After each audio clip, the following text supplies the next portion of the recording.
Good morning, everyone.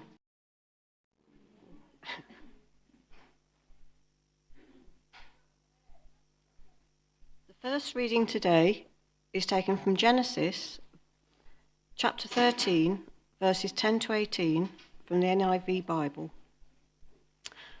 So Abram went up from Egypt to the Negev with his wife and everything he had, and Lot went with him. Abram had become very wealthy in livestock and in silver and gold. From the Negev he went from place to place until he came to Bethel, to the place between Bethel and Ai, where his tent had been earlier, and where he had first built an altar. There Abram called on the name of the Lord. Now Lot, who was moving about with Abram, also had flocks and herds and tents, but the land could not support them while they stayed together, for the possessions were so great that they were not able to stay together. And quarrelling arose between Abram's herdsmen and Lot's. The Canaanites and the Perizzites were also living in the land at that time. So Abram said to Lot, "Let's not have any quarrelling between you and me, or between your herdsmen and mine, for we are close relatives. Is not the whole land before you? Let's part company. If you go to the left, I'll go to the right. If you go to the right, I'll go to the left." Lot looked around and saw that the whole plain of the Jordan towards Zoar was well watered, like the garden of the Lord, like the land of Egypt. This was before the Lord destroyed Sodom and Gomorrah. So Lot chose for himself the whole plain of the Jordan and set out towards the east. The two men parted company. Abram lived in the land of Canaan, while Lot lived among the cities of the plain and pitched his tents near Sodom. Now the people of Sodom were wicked and were sinning greatly against the Lord. The Lord said to Abram, after Lot had parted from him, "Look around from where you are, to the north and south, to the east and west. All the land that you see I will give to you and your offspring forever. I will make your offspring like the dust of the earth, so that if anyone could count the dust, then your offspring could be counted. Go, walk through the length and breadth of the land, for I am giving it to you." So Abram went to live near the great trees of Mamre at Hebron, where he pitched his tents. There he built an altar to the Lord. The second reading is taken from Luke chapter 12, verses 13 to 21. Someone in the crowd said to them, "Teacher, tell my brother to divide the inheritance with me." Jesus replied, "Man, who appointed me a judge or an arbiter between you?" Then he said to them, "Watch out. Be on your guard against all kinds of greed. Life does not consist in an abundance of possessions." And he told them this parable. The ground of a certain rich man yielded an abundant harvest. He thought to himself, "What shall I do? I have no place to store my crops." Then he said, "This is what I'll do. I will tear down my barns and build bigger ones, and there I will store my surplus grain. And I'll say to myself, you have plenty of grain laid up for many years. Take life easy, eat, drink, and be merry." But God said to him, "You fool. This very night your life will be demanded from you. Then who will get what you have prepared for yourself? This is how it will be with whoever stores up things for themselves, but is not rich towards God." Amen.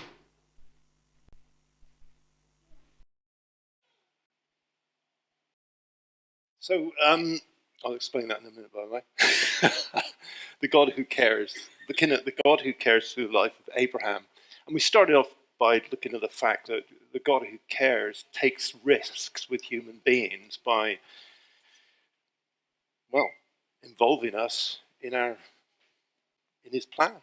So he gives a promise, unmerited really, to Abraham, to one man, specific time, specific coloured eyes, no doubt specific favourite food, just like you and me, specific place, geographical place. And that's what God works with through people like you and me. So we saw that in the first one, but he takes a risk.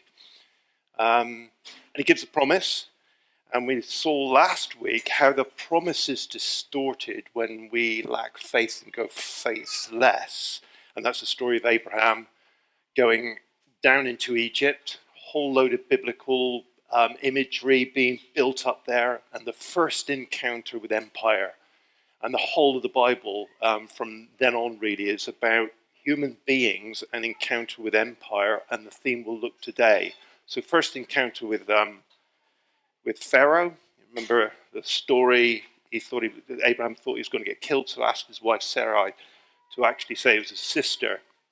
And God had said, whoever blesses you, I will bless. Whoever curses you, I will curse. And then Abraham's faithlessness messes it up, because Pharaoh blesses Abraham but gets cursed with illness inflicted onto his, or plagues inflicted onto his household. So it goes all distorted. It should be nice and clear. Those who bless you will be, I'll bless. Those who curse you, I'll curse. And then something else happens. And it sort of draws us short. It goes, oh, my decisions and my faithfulness matters not only to me, but the people around me. So today we hit the next theme, which involves empire. So Abraham went up from Egypt, and Lot went with him. So looks and goes, oh, it's just like Egypt. It's almost like, want to go back to Egypt. Not the promise to the land that's wanted. Lot didn't say, oh, I'm hanging out with you. You're the one that gets blessed. Yeah, okay, I'll lose some of my wealth or whatever in this land, which isn't so good for sustaining or whatever. No, it's not it. So there's all these themes in there that are being put up. So Lot chose for himself the whole plain, chose for himself. What do the people who live there think? So he chose for himself privatization. Really? Okay. He claimed the whole plain of the Jordan, set out towards the east. The two men parted company. Abraham lived in the land of Canaan, while Lot lived among the cities of the plain and pitched his tent near Sodom. Now the people of Sodom were wicked and were sinning greatly against the Lord. It's been mentioned, it's setting up for another episode, so to speak. So what have we got here? The illusion of scarcity which dominates human beings' minds. Okay? All started in the garden.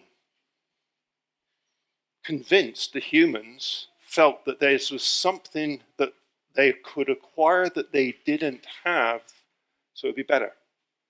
If you think of eating the fruits just as a law breaking and a choice of human freedom, you won't really go very deep. It's much more than that. What was the deal? When the woman looked at the fruit, what does it say that she saw? She saw that the fruit was good for eating and good for acquiring wisdom, knowledge of good and evil. So the serpent had said, hey, don't want you to eat, but God doesn't want you to eat from that because you'll become like him. Suddenly, instead of the trust in God, who is a God of abundance, whom with you lack nothing, there was this idea there was something lacking. There was a scarcity of something. And by eating the fruit, it would be acquired. That mindset was compounded by the fruit, if you like. And then suddenly the man's complaining about the woman, who suddenly, although bone of my bone, flesh of my flesh, I'll call her a woman, best thing that ever happened to him, suddenly he's blaming her for what's going on. And it just goes on and on and on. So this illusion of scarcity is what drives the tariffs, what drives the raping of the earth. It leads to empires extracting stuff to build wealth, people becoming wealthy and hoarding at the expense of not so well off, and they're then in a sociological, economic position where they have to serve the richer people and become slaves. It's what Egypt's all about when we get to that point with Moses in Egypt. It's when the people were taken off into captivity eventually at the end of the New Old Testament. It's Judea, it's the Israelites or the Hebrews during Jesus' time under the sort of strong arm of Rome. Rome needed to have that land because of all of the fertile crescent of Egypt. It had all of the grain and everything that needed to feed the empire. It's what it's all about, whether it's in our homes or whether it's actually out there on an international level. And it's all been revealed through this story in its seed form. Two people, really wealthy, and the only option that they could really take was to part company. Okay? But Abraham is sticking to the faith, and he chooses the land that is less fertile. So he's sticking with God's promise. So the illusion of scarcity. Is there scarcity in this world? Is there not enough to go around? I mean, we could start to is scarcity can be more than just goods, possessions. It can be a scarcity of affection. It can be a scarcity of opportunities, a scarcity of all sorts of stuff. It just goes right across the board where we feel that we haven't got enough or opportunity or whatever, and then take steps to try and counter that, normally at the expense of somebody else. So the illusion of scarcity, it is an illusion. God is a God of an abundance, and there's enough to go around for everyone. The problem in the world is caused by us all adhering to this. And it's founded and fueled by fear and resentment. Fear of security going. Yeah? Or resentment, I want what they got. Now, that could be anything. That could be in the job, in the workplace where you've got a job and you want it and you're going to try and maneuver or work up to arrange things so you get the job, but you're jealous of the person that's got it, or it's somebody else going for it and anything like that. It could be anywhere. It could be anywhere, anytime. It could be seats in your local church. Get in there quick, get the one you want. Or in the driftwood. Get around the table you always go to at the expense of somebody else enjoying that view or enjoying that place. Ever so subtle, but it's operating all the time. We find security fueled by fear or resentment. And it breeds a predatory economy. Okay? As we'll see in the New Testament story, it's between brothers. Predatory.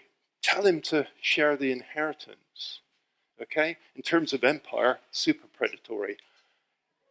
Do we live where nations are practicing a predatory policy on the rest of the world? See where it all comes from. It's just human nature under that illusion of scarcity, where God is a God of abundance. And all you have to do is try and deal with the weeds in your garden to realize he's a God of abundance. And anyway, who decided they were weeds? So, resulting in excess wealth at the expense of the weak. Jesus, if you were to look, what does he talk about most in terms of using as a tool for illustration? It's money, whether it's the lost coin or whether it's the pearl of great price, whatever it is, right across the board, it's like money is the thing which he finds gets the greatest traction and attention in people. I don't mean sinners and tax collectors. So money, it's like even, if you were colluding with as an insider, as a native, colluding with the empire, that's even worse. You're a traitor. So, resulting in excess wealth and expense of the weak. Is that the case today? Do we collude with that? Clothes we wear, food we eat. It's so complicated, isn't it? We don't necessarily want that to be the case, but it's so complicated it'd be exhausting to try and work out where everything comes from, what am I purchasing, what am I, where am I, pension input going, or what's it invested in, all the rest of it. What a complicated world. But it is running on this scarcity thing. It's very unlikely that all of our financial arrangements are blessing the weak. That's why we need Jesus. That's what he said to the rich young ruler, isn't it? Sell it and follow me. The right answer for the rich young ruler was, show me how. Show me how. So the cure, you're cured through vulnerable neighborliness. Love your neighbor as you love yourself. And that means loving your neighbor without the delusion of scarcity. So knowing that you're trusting in, for every aspect of your life, a God of abundance.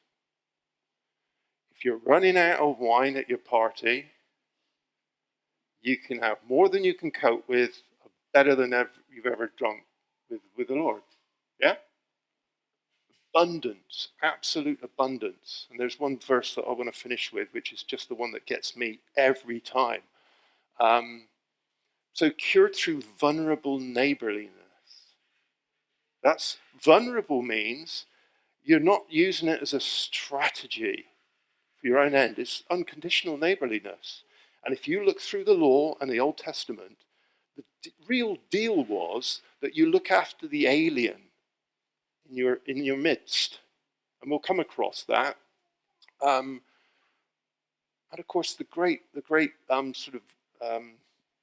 illustration of that, which there's no narrative, there's no record of it ever being practiced, is Jubilee. 50 years and all the land reverts back to its original, so everybody gets the wealth back, really, in terms of land. They never practiced it in the whole of Israel, even though it was a law. There's no record of it ever happening, which is not unusual. So, and finally, it's enabled by faith or trust in the promise of God of abundant grace. There is no lacking in anything with God and trusting in him, in anything that's needed. So here's the New Testament passage. Teacher, tell my brother to divide the inheritance with me. The mindset of scarcity divides one from another. Then he said to them, watch out, be on your guard against all kinds of greed. Life does not consist in an abundance of possessions. This is Luke 12. It finishes out that little one about the guy who thinks he's got so much he can just store it up. Remember Pharaoh? What happened when he had the richest man on the face of the planet in that region? Has a couple of dreams about what? Scarcity. So who does he get to help him to counter this scarcity? Joseph, who should have known better. Because what's the result? What does the empire manage to achieve in terms of its wealth and ownership? Everything. All of the Egyptian nobles and everything, they paid for the grain, ran out of money. They then had to, all their land, all of their property and all their animals had to be turned over to Pharaoh. He enslaved everyone. Doesn't matter where you live, one Old Testament scholar says, doesn't matter where you live, it's probably Egypt. And the only way out is the wilderness, which is trusting in a God of abundance. We live in Egypt. I mean, the whole thing about Hebrews talking about Abraham, it talks about him with all the others. They were looking for a different home. They never received what they asked for. But it's probably Egypt. Egypt is strong and still going, still acquiring and enslaving people. How much do we collude with it? How much do we want to go back there rather than stepping out in faith? This is how it will be with whoever stores up things for themselves but is not rich to God. It turns out to be a waste of time because life is more important. And the passage goes on to then talk about the famous sort of, we should all know it, don't worry about your life. Because life is more than what you eat and what you wear. And it goes about the lilies of the valley and the clothes, and talks about Solomon, all of his splendor. The birds don't have to go around sowing and reaping. The Lord feeds them all. And then it finishes with a passage we'll look at in a minute. But we just want to finish with this. This is the last bit of the Abraham chapter 13 one. So Lot and Abraham have split ways. Abraham has gone for the currently less fertile area. The Lord said to Abraham, after Lot had parted from him, notice another little reference to that, look around from where you are, the north and south to the east and west. All the land that you see, I will give to you and your offspring forever. I will make your offspring like the dust of the earth, so that if anyone could count the dust, then your offspring could be counted. Go and walk through the length and breadth of the land, for I'm giving it to you. So go from the place that you live. See, it's a repetition of the original promise in many things. So Abraham went. There we have, he messed up when he went down to Egypt, did it his own way, plan B. But now he's back on track again. Abraham went to live near the great trees of Mamre at Hebron, where he pitched his tent. There he built an altar to the Lord. So the world's dominant ideology of scarcity, which we're plugged in through our banks, through our pensions, through our investments, the companies that we buy products from are part of that as well. Turns out that still creates people with a lot of power and influence creating policies and under lobbying and pressure on governments to collude with that. And that's the world we live in still. And Jesus has called us to form an alternative community that lives a different way, that thinks a different way and sees a different way. So an alternative community of vulnerable neighborliness, whatever it costs. Even if it means somebody else gets the fertile valley, we trust in God, even though it doesn't look like it's going to be good. And if we wanted fear and resentment to drive it, we'd fight for the valley. Okay? But it's overcome by faith and trust in the God of abundance, this dominant ideology of scarcity. So this comes after, this is still Luke 12. Don't be afraid, little flock, for your Father has been pleased to give you the kingdom. What more do you want? Sell your possessions and give to the poor. Provide purses for yourself that will not wear out, a treasure in heaven that will never fail, where no thief comes near and no moth destroys. For where your treasure is, there your heart will be also. My name is Christopher. It's a Latin name. My middle name's Latin as well. My brother is Michael John. It's two Hebrew names. We don't really give much credence or time to the meaning of names. Might be when we choose it for our children or whatever. But in terms of there's something to be said about character, destiny, whatever about name. What does Christopher mean? Which Chris means nothing, but Christopher. Do you know what it means? Bearer of Christ. My name is bearer of Christ. Who knows what Christian means? It's only used 3 times in the Bible, and it was applied to Christians, not by themselves, but little Jesuses, little Christs, little anointed ones. How would you know whether somebody's a little Jesus, a little Christ? By their fruits. By their confession only? No. How many of us, if we're really honest, feel We have no power to practice the type of thing the Bible's calling us to because we are so linked in culturally with all of this empire stuff that we wouldn't even know where to start. Yeah? It's tricky, isn't it?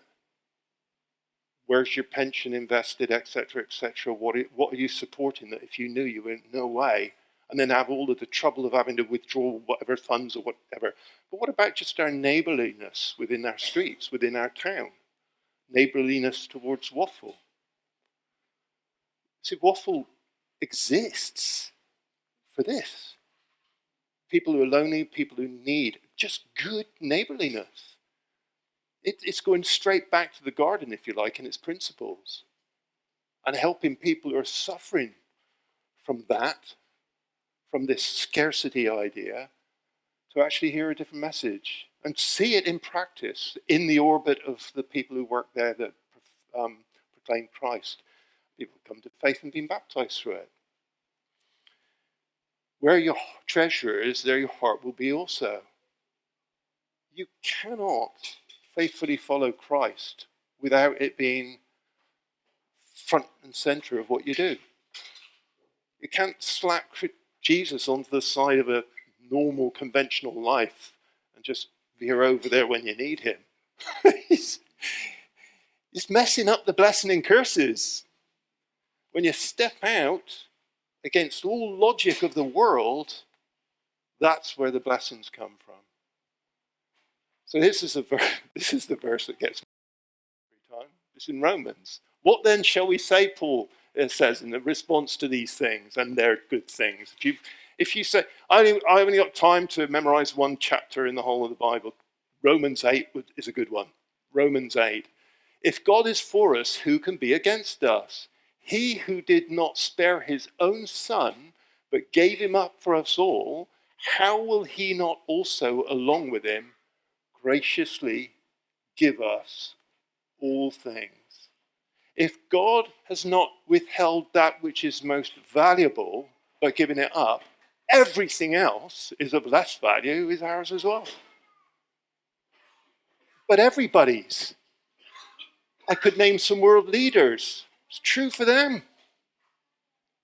We live in a delusion that drives policy and actions driven out of fear and anxiety and resentment, either in a household sort of or family level. Tell him to divide the inheritance with me. Neighborly. Anybody have problems with car parking spaces around their house? What would good neighborliness mean? It would mean we don't complain about somebody taking all the spaces because we love them. We have affection for them. See, real Christianity is hard work for the flesh to cope with. But a moderate sort of theoretical Christianity that has a lot to do with ritual and performance and type of that, yeah, you can still let the flesh work in there in your normal life. We're led into this promise of an alternative community, an alternative way of seeing each other, an alternative way of seeing. Why? Because God cares. He cares for everyone. And every one of us can be the instrument of blessing. And there's the big, you'll be a blessing to all nations. Those who curse you, I will curse. Well, Jesus says, bless those who curse you. Love your enemy. Let's pray. Oh, Lord, what a challenge. If we see it in the spirit, we're going, amen, bring it on, we can do it. If we see it in the flesh, we go, oh, I'm not good enough. I never reached that standard. Lord, help us put off the old self with all of its lies, with all of its delusions, and recognize that we were made for you, we were made for one another, we were made for this planet, and we have every resource available in you, Jesus, to live the life that we're called to. And it's a safe place to be. It's safer stepping out in faith and not knowing and having all the answers and following you. It's safer than trying to work things out in the flesh, in our own way, in our own world, and try to arrange the world.